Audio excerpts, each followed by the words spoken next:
से अगर दहशतगर्दी को हटाना है तो नीयत साफ होनी चाहिए और एलजी मनोज सिन्हा ने उसी साफ नीयत को लेकर ये जो कार्रवाई है की है। अभी तक आप देख लीजिए 85 से ज्यादातर ऐसे लोग हैं जो खाते हिंदुस्तान का थे, तनख्वाहें हिंदुस्तान से लेते थे, लेकिन काम पाकिस्तान के लिए करते थे।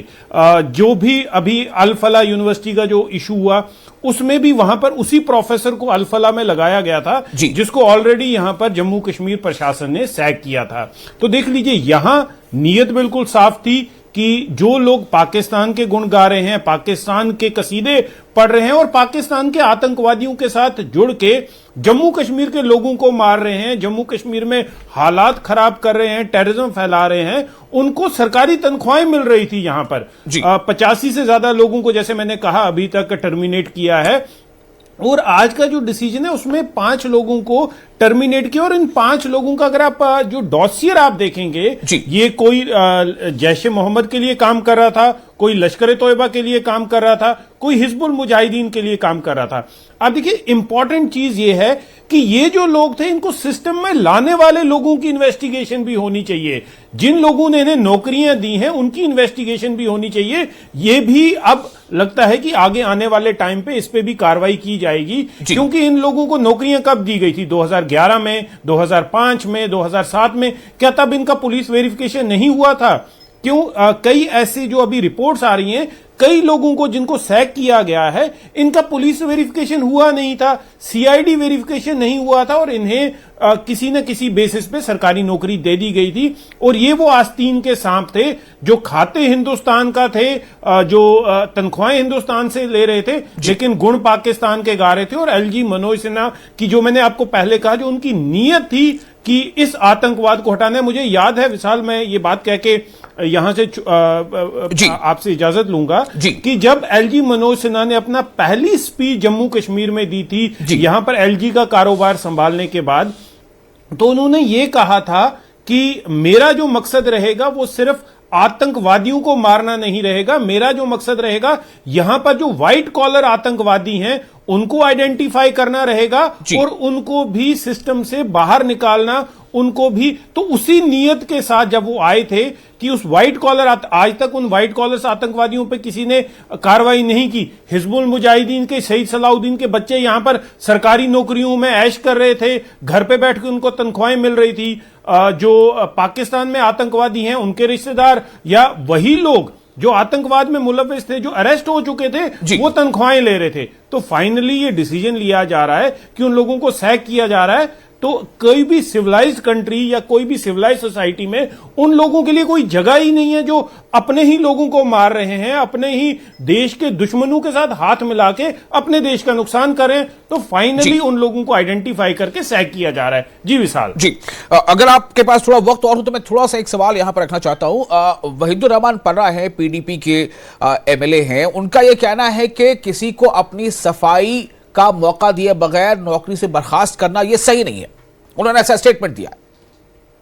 देखिए विशाल, मैं यहां पर ये ऐड करना चाहूंगा। देखो, पॉलिटिकल पार्टीज जो हैं, पॉलिटिकल पार्टीज पॉलिटिक्स करेंगी। वहीदुर रहमान पर्रा हो चाहे कोई भी हो, उन्हें ये पता है कि उनका वोट बैंक इसी पे टिका हुआ है। नेशनल सिक्योरिटी के साथ उन्होंने पहले भी कंप्रोमाइज किया है। कई ऐसे पॉलिटिकल लीडर्स हैं जिन पे एनआईए के केसेस चल रहे हैं। तो ये किसी आतंकवादी को सपोर्ट करना, कोई भी पॉलिटिकल पार्टी हो, किसी भी कलर की हो, देखिए आतंकवादी जो है, आप कल कोई अगर आतंकवादी उसको मारा जाता है तो तब यही पॉलिटिशियन ये कहेंगे नहीं, आपने तो इनको पहले आज छोड़ देना था, क्योंकि आपको पहले प्रूव करना था कि इनके पास गन थी। एनकाउंटर में आतंकवादी मारे जा रहे हैं, यही पॉलिटिशियन उनको उनके पीछे खड़े हो जाते थे। तो बिल्कुल देखिए, एक एज अ सिटीजन हर एक इंसान को आतंकवाद के खिलाफ खड़ा होना चाहिए और इस डिसीजन को सपोर्ट करना चाहिए। और दूसरी बात यह है विशाल कि ये डिसीजन कोई ऐसे नहीं होता कि रात को नींद में सपना आया कि ये लोग जो हैं आतंकवाद में मुलव्विस हैं, चलो इनको सैक कर दो। ऐसा नहीं होता। एक हाई लेवल कमेटी बनी हुई है जिसमें डीजी लेवल के ऑफिसर उसे हेड करते हैं, सीआईडी से, आईबी से, बाकी एजेंसी से लोग हैं और पूरी वेरिफिकेशन की जाती है, पूरी इन्वेस्टिगेशन की जाती है कि जब ये लोग मुलव्विस पाए जाते हैं तभी एक्शन लिया जाता है। इनमें से कई लोग तो ऑलरेडी आतंक रिलेटेड केसेस में जेल में हैं। तो क्या आप कहेंगे जो जेल में एक डिक्लेयर्ड आतंकवादी है उसे भी आप तनख्वाहें देते रहें तो पॉलिटिशियन पॉलिटिक्स करते रहेंगे। लेकिन जो इंपॉर्टेंट चीज है यहां पर वो देश की सॉवरेनिटी, देश की इंटीग्रिटी और कश्मीरी लोग, जम्मू कश्मीर के लोगों की जान है। जो इन लोगों ने कई ऐसे ये आतंकवादी हैं प्रूवन, एक टीचर जिसे सैक किया था उसने डोडा में 2022 में एक पुलिस वाले को मारा है। तो क्या पॉलिटिशियन उसकी सपोर्ट के लिए भी खड़े हो जाएंगे? ठीक है। अब हमारे साथ जो बाकी मेहमान है मैं उनका परिचय मैं करा चुका हूं। हमारे साथ इस वक्त कुलदीप खोड़ा जो फॉर्मर डीजीपी वो अभी फिलहाल नहीं जुड़ पाए हैं, लेकिन हमारे साथ आकाश वर्मा स्पोक्सपर्सन नेशनल कॉन्फ्रेंस जुड़ चुके हैं। सोनी जी, मैं बाकी मेहमानों से इस पर रिएक्शन ले लेता हूं। हमारे साथ आकाश वर्मा है। आकाश, पहले मैं आपके पास आना चाहता हूं, कहीं ना कहीं ये जो है एक मुद्दा बना रहता है बार बार कि ये इस तरह से जो एक्शन हो रहा है, नेशनल कॉन्फ्रेंस इसे किस पर्सपेक्टिव में देखती है? देखिए विशाल साहब, जम्मू कश्मीर का एक इतिहास रहा है कि सबसे बड़ा दुश्मन आज की तारीख में अगर कोई जम्मू कश्मीर का है तो वो आतंकवाद रहा जी। इसमें जम्मू कश्मीर की बहुत बर्बादी हुई, तबाही हुई, और कहीं ना कहीं जिस रफ्तार से जम्मू कश्मीर को बढ़ना चाहिए था तरक्की की राह पर, वो आगे बढ़ नहीं पाया जी। लेकिन मैं ये समझता हूँ कि अगर कोई एविडेंसेस उन मुलाजमों के खिलाफ मिले हैं तो जरूर उनके ऊपर सख्त से सख्त कार्रवाई होनी चाहिए। और बड़ी जल्दी मैं समझता हूं कि एक हमारे लिए बड़ा अनफॉर्चुनेट है कि जो लोग हिंदुस्तान में रहकर जो गुणगान पाकिस्तान का करें या उनके साथ उनके लिंक्स पाए जाए तो उनके ऊपर कड़े से कड़ा एक्शन होना चाहिए। जहां तक सवाल है नेशनल कॉन्फ्रेंस का, तो नेशनल कॉन्फ्रेंस ने हमेशा अपनी आवाज जो है वो बुलंद की है आतंकवाद के खिलाफ, पहले भी की है, आज भी कर रहे हैं और आगे भी करते रहेंगे। और जो हमारी मरकज की हुकूमत है, अगर मैं याद दिलवाऊं कि इन्होंने कहा था कि 370 के टूटने के बाद हम आतंकवाद को जड़ से खत्म कर देंगे, इसका नामो निशान मिटा देंगे। तो आज विशाल साहब मैं आपको बताऊं कि ये जो मुलाजम तो मिले ही हैं, इसके साथ साथ मैं आपको बताता चलूं कि कठुआ जिले में भी एक टेररिस्ट एनकाउंटर वहां पर चल रहा है। तो पिछले महीने उधमपुर में यहाँ पर वही जो टेररिस्ट ग्रुप थे वो यहाँ पर आइडेंटिफाई हुए, यहाँ पर ठीक है। वो तो इनकाउंटर्स होते रहते, मैंने बताया पहले भी उसका जिक्र किया। लेकिन अभी ये जो कार्रवाइयां हो रही है उस पर अगर अपोजिशन पार्टी खासतौर से पीडीपी के अक्सर उस पर सवाल उठाते हैं, ये कहते हुए कि आपने किसी को मौका नहीं दिया कि वो मामला उसके खिलाफ अगर है तो वो उसको अपनी सफाई का मौका मिले। ये सवाल वो उठाते रहते हैं, मैं अभी जिसका जिक्र कर रहा था। आकाश, देखिए ये उनकी अपनी सोच है। अगर आप ह्यूमन राइट्स के दायरे में देखेंगे तो हर इंसान को अपने आप को प्रूव करने का एक मौका तो जरूर मिलना चाहिए। लेकिन अगर इनके खिलाफ कोई ऐसे एविडेंसेस हैं जिससे ये प्रूव होता है तो आप इनको अदालत में पेश करें, वहां पर ये अपनी अगर सफाई दे सकते हैं तो दें, अगर कोई सफाई देने में ये असफल रहते हैं तो इनके ऊपर कड़ा से कड़ा एक्शन होना चाहिए। बिल्कुल, तो बर्खास्त वो कर दिए गए। हमारे साथ रजनी सेठी साहब मौजूद हैं, स्पोक्सपर्सन बीजेपी। रजनी सेठी साहब, आप इस खबर को कैसे देख रही हैं? अब तक जो संख्या है वो 85 से ज्यादा हो चुकी है जो सरकारी मुलाजमीन की, जो किसी न किसी सरकारी शोबे में, विभाग में वो नौकरी कर रहे थे और उन्हें बर्खास्त किया गया इस आरोप में कि वो दहशतगर्दों को सपोर्ट कर रहे थे और उनसे उनकी मदद कर रहे थे। विशाल जी, मुझे लगता है कि जब से एलजी साहब आए हैं जम्मू कश्मीर में और होम मिनिस्ट्री ने जब से जम्मू कश्मीर का चार्ज अपने हाथ में लिया है, कहीं ना कहीं ऐसे एक्शन देखने को मिल रहे हैं। ये कोई पहला एपिसोड नहीं है जम्मू कश्मीर में जब टर्मिनेट किए गए हैं एम्प्लॉइज, मगर अफसोस तब होता है जब यहाँ की पॉलिटिकल पार्टीज इनकी सपोर्ट में खड़ी हो जाती है। जब वो कहना शुरू हो जाती है कि अभी तो इनका कोई कसूर पाया नहीं गया है, अभी इनका एविडेंस कोई पाया नहीं गया है, ये शक के घेरे में आप किसी को अरेस्ट नहीं कर सकते या टर्मिनेट नहीं कर सकते, तब कहीं ना कहीं अफसोस होता है इन पॉलिटिकल पार्टीज पर कि अपनी वोट बैंक के लिए कितना नीचे गिर सकते हैं। अभी आकाश जी बात कर रहे हैं कि आतंकवाद हमारे लिए बहुत एक जम्मू कश्मीर के लिए लगातार एक चैलेंज रहा है, मगर आतंकवाद को पैदा करने वाला और आतंकवाद को सपोर्ट करने वाला यहाँ कौन रहा? ये इन्हीं की पार्टी रही है। ये भूल गए हैं शायद आकाश जी मुझे लगता है अभी अभी पार्टी में जुड़े हैं, मगर इनको हिस्ट्री अपनी पार्टी की समझनी चाहिए और जानना चाहिए कि इनकी पार्टी में ये एम्प्लॉयज लगाए गए थे जिनको तजिंदर जी इशारों में बता रहे थे कि इनको नौकरियां दी किन सरकारों ने है, ये भी हमें जानने की जरूरत है। क्यों उनकी पुलिस वेरिफिकेशन नहीं हुई इस नौकरी के दौरान?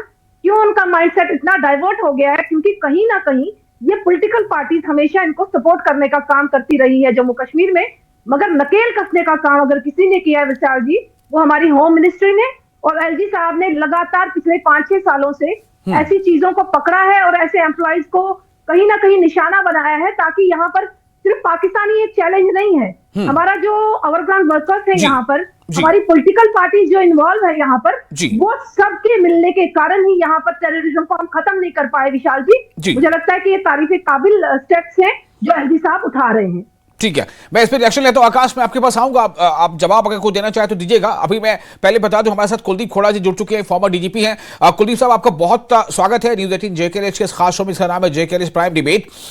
एलजी मनोज सिन्हा साहब ने 5 मुलाजमीन को बर्खास्त किया है और वो बर्खास्त कर दिए गए हैं। जाहिर है कि अब उसमें आरोप का शब्द इस्तेमाल करूं या ना करूं मैं, लेकिन ये कि उन पर उनके बारे में यही बातें कही गई हैं कि वो जो है उनका लिंक है टेररिस्ट ऑर्गेनाइजेशन से और टेररिस्ट एक्टिविटीज से। तो थोड़ा सा मैं ये जानना चाहता हूं कि इस पर अगर कोई पार्टी ये सवाल उठाती है कि भाई आपने उसको खुद को सफाई देने का मौका नहीं दिया और आपने सीधे एक्शन ले लिया, लेकिन मैं आपसे जानना चाहता हूं, क्योंकि आप अंदर की बात बता सकते हैं शायद कि कितना जरूरी है इस तरह का एक्शन, आपका रिएक्शन।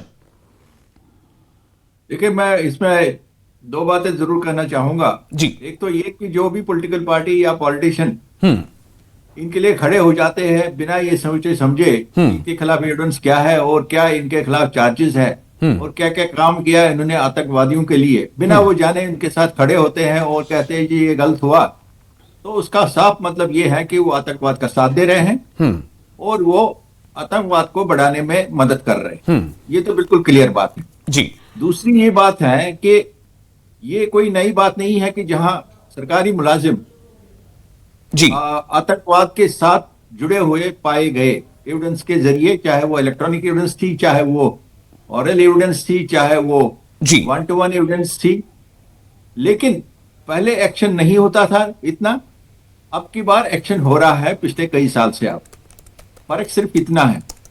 बहुत बार हमने तो काफी रिपोर्टें, सीआईडी चीफ भी मैंने काफी रिपोर्ट्स भेजी थी जहां पे काफी इस टाइप की एविडेंस आई थी कि लोग, कुछ मुलाजिम आतंकवाद का साथ दे रहे हैं डायरेक्टली इनडायरेक्टली जी, लेकिन कुछ वजूहात से वो फाइलें दब जाती थी सेक्रेटरीट में और उन पे एक्शन नहीं होता था। अब एक्शन होता है, वो एक बड़ी अच्छी बात है। उसी वजह से काफी आतंकवाद को रोकने में भी मदद मिली है। और तीसरी बात ये है, थर्ड पॉइंट जो इंपॉर्टेंट है, जो मैं कहना चाहता हूं जी, कि पहले ये भी होता था कि काफी सारे मिलिटेंट जो मारे जाते थे उनके घर वालों को नौकरियां दी जाती थी इस बुनियाद पे कि एक इनोसेंट मारा गया, हालांकि उसमें काफी एविडेंस होती थी कि ये आतंकी है, ये बॉर्डर पार करके भी आया है, और ये कह के कि ये एक बेगुनाह है इसलिए मारा गया पुलिस फायरिंग में या सिक्योरिटी फोर्स फायरिंग में, उनके घर वालों को नौकरियां दी जाती थी।